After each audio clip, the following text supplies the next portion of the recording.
नमस्कार दोस्तों, book main point YouTube channel में आपका दिल से स्वागत है। दोस्तों, एक नगर में एक महान बौद्ध भिक्षु रहा करते थे। वह बहुत ज्ञानी थे और बहुत ही शांत स्वभाव के थे और उनकी यह बात ही उनकी विशेषता भी थी। एक बार की बात है, बौद्ध भिक्षु नगरवासियों को उपदेश दे रहे थे। बौद्ध भिक्षु कह रहे थे कि शब्दों में जीवन बदलने की शक्ति होती है। अपने शब्दों से जीवन बदलो। हम जो भी शब्द अपने लिए या दूसरों के लिए कहते हैं या जो भी बातें करते हैं उस पर हमें ध्यान देना चाहिए। इतना कहकर बौद्ध भिक्षु ने अपना उपदेश समाप्त किया और वहां से चले गए। एक दिन वह बौद्ध भिक्षु एक मार्ग से होकर गुजर रहे थे। उसी मार्ग से एक युवक होकर गुजर रहा था। उस युवक ने जब उन बौद्ध भिक्षु को देखा तो वह जोर जोर से हंसने लगा और कहने लगा, अरे साधु महाराज, आप तो ढोंगी है। आपके उपदेशों में यह कहने से कि शब्दों में बड़ी ताकत है, आपकी बात सत्य नहीं हो जाएगी। ये सब सिर्फ बातें हैं। भला ऐसे कैसे हो सकता है कि शब्दों से हमारा जीवन बदल सकता है? उस युवक की सारी बातें उन भिक्षुओं ने ध्यानपूर्वक सुनी और उसके बाद वह मुस्कुराते हुए उस युवक से कहते हैं, बेटा, नाथ से ही तो यह दुनिया प्रकट हुई है और अच्छे शब्दों के पीछे भी नाथ ही होता है जो पूरा जीवन बदल देता है। वह बौद्ध भिक्षु उस युवक से कहते हैं, देखो, मैं तुम्हें अपने अनुभव से बता रहा हूं, लेकिन फिर भी तुम्हें यकीन ना हो तो तुम इसे खुद आजमा कर देख सकते हो। उन बौद्ध भिक्षु की यह बात सुनकर युवक थोड़ा सा गंभीर हो गया। उसने काफी देर सोच विचार किया और उसके बाद उन बौद्ध भिक्षु से कहता है, हे गुरुवर, अगर ऐसी बात है तो आप मेरे साथ चलिए।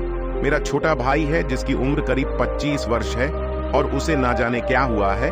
वह करीब 3 वर्षों से कुछ भी नहीं करता, बस लेटा रहता है। दिन भर वह कुछ न कुछ सोचता रहता है। उसकी यह हालत देखकर हम सब बहुत परेशान हैं। माता पिता भी बहुत चिंतित रहते हैं। हम सब ने कई तरीके अपनाए, कई योजनाएं अपनाई, लेकिन कुछ भी काम नहीं आया। हमने कई बार उससे बात करने तक की कोशिश की, लेकिन वह हमसे कुछ भी नहीं कहता। परिवार का हर एक सदस्य पूरी तरह से थक चुका है, हार चुका है। आखिर वह क्या करना चाहता है, किसी को कुछ नहीं पता। तो हमारे शब्दों से उसका जीवन क्यों नहीं बदला? और जैसा कि आप कह रहे हैं गुरुवर, यदि आपको मेरे बारे में जानना है तो जाइए और गांव के किसी भी सदस्य से पूछ लीजिए। आपको पता चल जाएगा कि मैं कौन हूं। आपसे हर कोई यही कहेगा कि वह तो आलसी है, मक्कार है, तरह तरह के ताने सुनाएंगे, तरह तरह की बातें कहेंगे। इससे आपको यह जरूर यकीन हो जाएगा और आपको यह पता भी चल जाएगा कि मैं कौन हूं। तभी बौद्ध भिक्षु मुस्कुराते हुए उस लड़के से कहते हैं, सबसे पहले मेरी यह बात सुन लो मेहनती। इंसान के खुद के शब्द उसे अंदर तक चोट पहुंचाते हैं। इसीलिए कभी भी अपने आप को कोसो मत, अपने शब्दों को सुधारो। और मेरी यह दूसरी बात भी सुन लो। मैंने उन गांव वालों से नहीं पूछा कि तुम कौन हो, मैं तुमसे पूछ रहा हूं कि तुम कौन हो। लेकिन तुमने तो अपनी आदतें मुझे बताई। आलस तुम्हारी पहचान नहीं, तुम्हारी आदत हो सकती है, और इंसान नहीं, उनकी आदतें खराब होती हैं। इसलिए बेटा, तुम आलसी और मक्कार नहीं हो, ये तो तुम्हारी आदत है। बस इतनी सी बात है जो गांव वाले नहीं समझ सकते। ये सारी बातें सुनकर वह लड़का थोड़ा सा आश्चर्यचकित रह गया, क्योंकि गांव वाले हमेशा उसे मक्कार, आलसी और तरह तरह के ताने ही सुनाया करते थे। उन बौद्ध भिक्षुओं की यह बात सुनकर उस लड़के की आंखों में आंसू आ गए। वह तुरंत ही दोनों हाथ जोड़कर उन बौद्ध भिक्षु के चरणों में गिर पड़ा और उनसे कहने लगा, आप सत्य कहते हैं, ये मेरी आदत ही है और मैं इस आदत से बहुत परेशान हूं। मैंने बहुत कोशिशें भी की, लाख उपाय किए, लेकिन मैं अपनी इस आदत से छुटकारा ना पा सका। इन आदतों से बाहर आना बहुत कठिन है। मैंने कई बार आलस छोड़ने का प्रयास तक किया, पूरी कोशिश भी की, लेकिन कोई लाभ नहीं हुआ। मैं जब भी कोई कार्य करने की कोशिश करता हूं तो पता नहीं क्यों मेरा मन कहीं और भागने लगता है। मेरा दिमाग किसी और दिशा में काम करने लगता है और मैं उस काम पर ध्यान ही नहीं दे पाता। मैं क्या करूं, कैसे करूं, मुझे कुछ भी समझ नहीं आता है। जब भी मैं किताबें पढ़ने की कोशिश करता हूं तो मुझे नींद आने लगती है। मन में एक अजीब सा दर्द महसूस होता है। ऐसा लगता है कि मेरा जीवन यूं ही व्यर्थ जा रहा है। और जब मैं इस दर्द को बर्दाश्त नहीं कर पाता तो मैं सो जाता हूं। ताकि जब मैं उठूं तो मुझे दर्द ना महसूस हो। और अब तो मुझे यह भी यकीन हो चुका है कि मैं इन आदतों से नहीं निकल सकता। ये आदतें मुझे नहीं छोड़ने वाली। इस पर बौद्ध भिक्षु उस लड़के से कहते हैं, बेटा यदि तुम इस आलस की आदत को छोड़ना चाहते हो तो मैं तुम्हें एक सही उपाय बता सकता हूँ, लेकिन उसके लिए तुम्हें कल सुबह मुझे मिलना होगा, तभी वह तरीका मैं तुम्हें बताऊंगा। यदि तुम उस तरीके को सीखना चाहते हो तो कल सुबह मेरे पास चले आना। इतना कहकर बौद्ध भिक्षु वहां से चले गए, लेकिन उन बौद्ध भिक्षु की सारी बातें उस लड़के के कानों में गूंज रही थीं। वह समझ नहीं पा रहा था कि आखिर वह बौद्ध भिक्षु उसे कौन सा मार्ग दिखाने वाले हैं। वह ऐसा कौन सा उपाय बता देंगे जिससे उसके जीवन से आलस्य हमेशा हमेशा के लिए खत्म हो जाएगा। देखते ही देखते रात हो गई। रात भर वह अपने बिस्तर पर करवट लेता रहा और उन बौद्ध भिक्षु की बातों के बारे में सोचता रहा। इसी प्रकार देखते ही देखते सुबह हो गई और वह लड़का उन बौद्ध भिक्षुओं के पास जा पहुंचा। वह लड़का उन बौद्ध भिक्षु को प्रणाम करता है और कहता है, गुरुवर, जैसा कि आपने कहा था, लीजिए मैं आ गया। अब मुझे वह मार्ग बता दीजिए जिससे मैं अपने जीवन से इस आलस्य को निकाल सकता हूं। तभी बौद्ध भिक्षु उस लड़के से कहते हैं, बेटा जब भी तुम्हारा मन दुविधा में हो, तुम निर्णय ना ले पा रहे हो और तुम्हारे मन में तरह तरह के प्रश्न उठ रहे हो कि मैं क्या करूं, कैसे करूं, इस कार्य को पूर्ण कैसे करूं, यह सब कैसे होगा, तब तुम वास्तविकता में अपने अतीत से सोच रहे हो कि पिछली बार तुम्हारे ऐसा करने पर क्या हुआ या अतीत में तुमसे लोगों ने क्या कहा था। तो आज से कभी भी अपने अतीत से नहीं बल्कि भविष्य से सोचो। इस पर लड़का कहता है, भविष्य से वह भला कैसे। तभी बौद्ध भिक्षु उस लड़के से कहते हैं, मान लो कि तुम्हें आज किसी भी चीज की कमी नहीं है, तुम्हारे पास वह हर चीज है जो तुम चाहते हो, वह सारी सुख सुविधाएं हैं, तो अब बताओ तुम अपना जीवन कैसे व्यतीत करना चाहोगी। उन बौद्ध भिक्षु की यह बात सुनकर वह लड़का कुछ देर के लिए सोच में पड़ गया, क्योंकि आज तक उसने सभी गांव वालों के केवल ताने ही सुने थे। किसी ने भी आज तक उसके जीवन के बारे में उससे ऐसी बात नहीं की थी और वह गुरुवर उसे आने वाले भविष्य के बारे में उससे बातें कर रहे थे। उन बौद्ध भिक्षु की यह बात सुनकर वह लड़का खुद से प्रश्न करने लग गया कि अगर मेरे पास सब कुछ होगा, धन की कोई कमी नहीं होगी और सारी सुख सुविधाएं होंगी, तो मैं अपना जीवन कैसे व्यतीत करूंगा। कुछ देर सोच विचार करने के बाद वह उन भिक्षु से कहता है, गुरुवर, मैं यह दुनिया घूमना चाहूंगा, पहाड़ों पर चढ़ना चाहूंगा, समुद्र की रेत पर चलना चाहूंगा और मैं एक बहुत बड़ा व्यापारी बनना चाहूंगा। तभी अचानक उस लड़के का ध्यान टूट गया और वह उन बौद्ध भिक्षु से कहता है, परंतु हे गुरुवर, यह सब कैसे संभव होगा। केवल मेरी मात्र सोच लेने से तो यह सब पूरा नहीं होने वाला। उसके ऐसा कहते ही उसके अतीत में बीती हुई सारी घटनाएं उसकी आंखों के सामने से गुजरने लगी और वह एक बार फिर से निराश होने लगा। और अब वह यह सोचने लगा कि मेरे पास तो पैसे ही नहीं हैं, तो मैं भला व्यापार कैसे कर सकता हूं। ना ही मेरे पास व्यापार का कोई अनुभव है। ऐसी स्थिति में मैं भला यहां से कैसे निकल सकता हूं। उस लड़के के इस प्रश्न का जवाब देते हुए वह बौद्ध भिक्षु उस लड़के से कहते हैं, भंते, हर रात में सोने से पहले तुम हर दिन अपना लक्ष्य एक कागज पर लिखो और सुबह उठकर सबसे पहले उस लक्ष्य को देखो और सोचो कि उस लक्ष्य को पाने के लिए तुम आज क्या कर सकते हो, और जो भी तुमने उस कागज पर लिखा होगा उस कार्य को उसी दिन पूरा करने की हर मुमकिन कोशिश करो। इस पर वह लड़का कहता है, ठीक है, आप सच कह रहे हैं, लेकिन जब मैं बहुत सोचने लगता हूं तो मेरा मन बेचैन होने लगता है और मन में तरह तरह के विचार उठने लगते हैं और इन विचारों को शांत करने के लिए मैं सो जाता हूं ताकि वह विचार मुझे परेशान ना कर पाए। उस लड़के की इस समस्या का समाधान करते हुए वह बौद्ध भिक्षु उस लड़के से कहते हैं, बेटा, अंतरम की चाल को पकड़ो और शब्दों की मदद से नया भविष्य बनाओ। तभी लड़का कहता है, हे गुरुवर, आप क्या कहना चाहते हैं, मैं आपकी बात समझ नहीं पा रहा।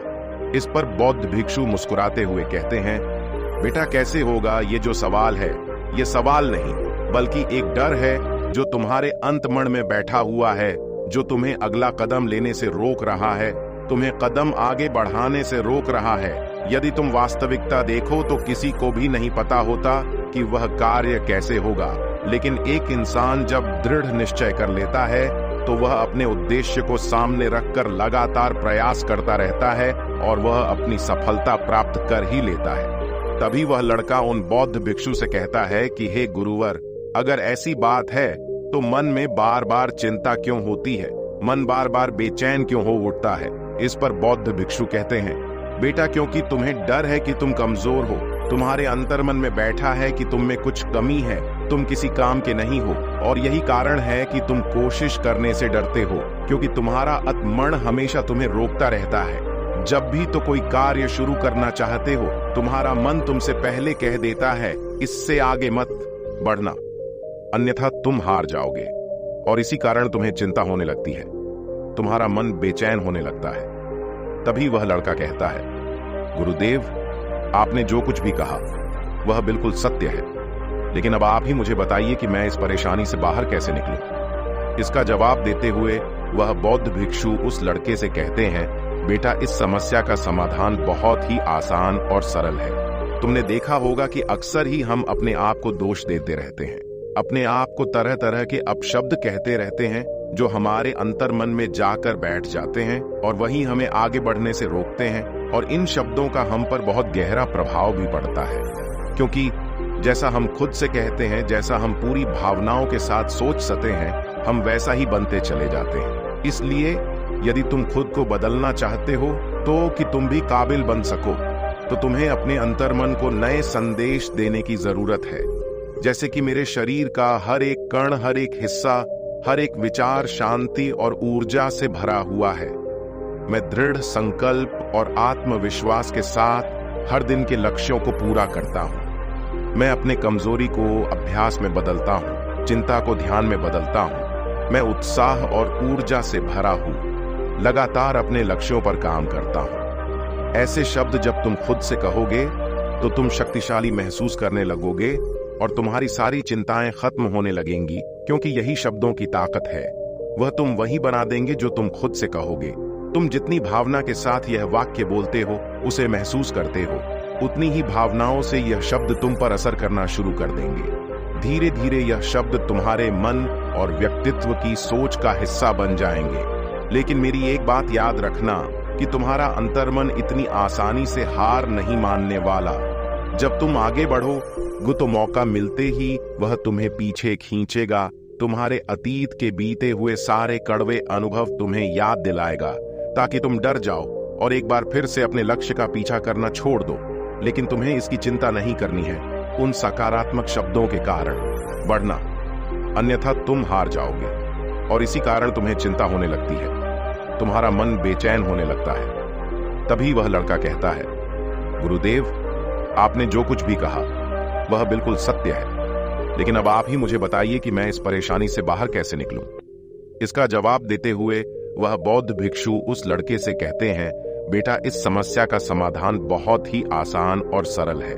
तुमने देखा होगा कि अक्सर ही हम अपने आप को दोष देते रहते हैं, अपने आप को तरह तरह के अपशब्द कहते रहते हैं जो हमारे अंतर्मन में जाकर बैठ जाते हैं और वही हमें आगे बढ़ने से रोकते हैं, और इन शब्दों का हम पर बहुत गहरा प्रभाव भी पड़ता है, क्योंकि जैसा हम खुद से कहते हैं, जैसा हम पूरी भावनाओं के साथ सोच सकते हैं, हम वैसा ही बनते चले जाते हैं। इसलिए यदि तुम खुद को बदलना चाहते हो तो कि तुम भी काबिल बन सको, तो तुम्हें अपने अंतर्मन को नए संदेश देने की जरूरत है, जैसे कि मेरे शरीर का हर एक कण, हर एक हिस्सा, हर एक विचार शांति और ऊर्जा से भरा हुआ है। मैं दृढ़ संकल्प और आत्मविश्वास के साथ हर दिन के लक्ष्यों को पूरा करता हूँ। मैं अपने कमजोरी को अभ्यास में बदलता हूँ, चिंता को ध्यान में बदलता हूँ। मैं उत्साह और ऊर्जा से भरा हूँ, लगातार अपने लक्ष्यों पर काम करता हूँ। ऐसे शब्द जब तुम खुद से कहोगे तो तुम शक्तिशाली महसूस करने लगोगे और तुम्हारी सारी चिंताएं खत्म होने लगेंगी, क्योंकि यही शब्दों की ताकत है। वह तुम वही बना देंगे जो तुम खुद से कहोगे। तुम जितनी भावना के साथ यह वाक्य बोलते हो, उसे महसूस करते हो, उतनी ही भावनाओं से यह शब्द तुम पर असर करना शुरू कर देंगे। धीरे धीरे यह शब्द तुम्हारे मन और व्यक्तित्व की सोच का हिस्सा बन जाएंगे। लेकिन मेरी एक बात याद रखना कि तुम्हारा अंतर्मन इतनी आसानी से हार नहीं मानने वाला। जब तुम आगे बढ़ोगे तो मौका मिलते ही वह तुम्हें पीछे खींचेगा। तुम्हारे अतीत के बीते हुए सारे कड़वे अनुभव तुम्हें याद दिलाएगा ताकि तुम डर जाओ और एक बार फिर से अपने लक्ष्य का पीछा करना छोड़ दो। लेकिन तुम्हें इसकी चिंता नहीं करनी है। उन सकारात्मक शब्दों के कारण तुम्हारा मन सकारात्मक विचारों को स्वीकार करने लगेगा। आगे वह बौद्ध भिक्षु उस लड़के को चेतावनी देते हुए कहते हैं, मेरी एक बात और याद रखना कि तुम्हारा ध्यान आलस्य पर नहीं होना चाहिए। अर्थात तुम्हें कभी आलस्य नहीं मिटाना, बल्कि तुम्हें एक नए भविष्य का निर्माण करना है, एक नए व्यक्तित्व का निर्माण करना है। तुम्हारा पूरा ध्यान केवल इस पर ही होना चाहिए। उन बौद्ध भिक्षुओं की बात सुनकर लड़का कहता है, ठीक है गुरुवर, आप जैसा कहते हैं मैं वैसा ही करूंगा। तभी वह बौद्ध भिक्षु उस लड़के से कहते, बेटा अभी तो मैं इस गांव से जा रहा हूं, लेकिन कुछ सालों के बाद मैं वापस आऊंगा। इतना कहकर बौद्ध भिक्षु वहां से चले गए और वह लड़का अपने घर लौट गया। लेकिन अब उस लड़के के मन में तरह तरह के विचार चल रहे थे। वह लड़का यह सोच रहा था कि अगर मैं अपनी मनपसंद जिंदगी जीने लगूंगा, अगर मैं दुनिया घूमने लगा, नए लोगों से मिलने लगा और अपनी पसंद का काम करने लगा, तो मेरी जिंदगी कैसी होगी। उस बात को ध्यान करके उसने एक कागज पर अपना लक्ष्य लिखा और लिखकर सो गया। अगली सुबह जब उसकी आंखें खुली तो उसने उस पेपर पर लिखा हुआ लक्ष्य एक बार दोहराया। उसके बाद वह कुछ देर के लिए शांत हो गया। तभी उसे उन बौद्ध भिक्षु की बात याद आई कि तुम अपने लक्ष्य के लिए आज क्या कर सकते हो। उसने खुद से सवाल किया कि मैं आज अपने इस लक्ष्य को प्राप्त करने के लिए क्या कर सकता हूं। तभी उसे एक बार फिर से उस पेपर की तरफ ध्यान दिया। उस पेपर पर लिखा था कि मैं बाजार जाता हूं और लोग व्यापार करने की कौन सी चीजें, कौन से सामान लेकर आते हैं। मैं उन चीजों को देखता, उन चीजों को पता करता। वह पढ़ने के बाद तुरंत ही बाजार चला गया। वह अलग अलग दुकानों पर बैठा, उन्हें देखा, लेकिन उसे कुछ समझ नहीं आ रहा था, क्योंकि लोग अलग अलग व्यापार कर रहे थे, अलग अलग तरह की चीजें और सामान ले रहे थे और किसी ने उसकी कोई मदद नहीं की। वह बहुत उदास हो गया और निराश होकर वापस घर लौट आया। तभी उस लड़के को उन बौद्ध भिक्षु की एक और बात याद आई। शब्दों में बहुत ताकत है और शब्द हमारा जीवन बदल सकते हैं। उसे वह सकारात्मक विचार याद आए। वह उन्हें सुबह शाम दोहराने लगा और अब से वह हर दिन ऐसा ही करता। देखते ही देखते 1 महीना बीत चुका था, लेकिन अब तक उसके जीवन में कोई बदलाव नहीं आया था। अब वह लड़का यह सोचकर निराश होने लगा था कि उसके जीवन में तो कुछ भी परिवर्तन नहीं हो रहा। लेकिन 1 महीने के बाद उसे महसूस हो रहा था कि वह पहले से अच्छा महसूस कर रहा है। उसका दिमाग अब अच्छी तरह से सोच पा रहा है। वह पहले से ज्यादा चलने फिरने लगा है। धीरे धीरे उसे समझ में आने लगा कि जो लोग आगे बढ़ते हैं, महान काम करते हैं, उनकी सोच में कितना अंतर होता है। वे लोग हमेशा शक्तिशाली विचार सोचते हैं। दूसरों की छोटी सोच और डर से वह कभी प्रभावित नहीं होते। जब भी उनके सामने कोई मुश्किल आन पड़ती है तो वह घबराते नहीं, बल्कि उस समस्या का समाधान निकालते हैं। इस समस्या के समाधान पर ध्यान केंद्रित करते हैं और ना ही वह कभी किसी का इंतजार करते हैं। वह केवल खुद पर विश्वास करते हैं और तुरंत ही कदम आगे बढ़ाते।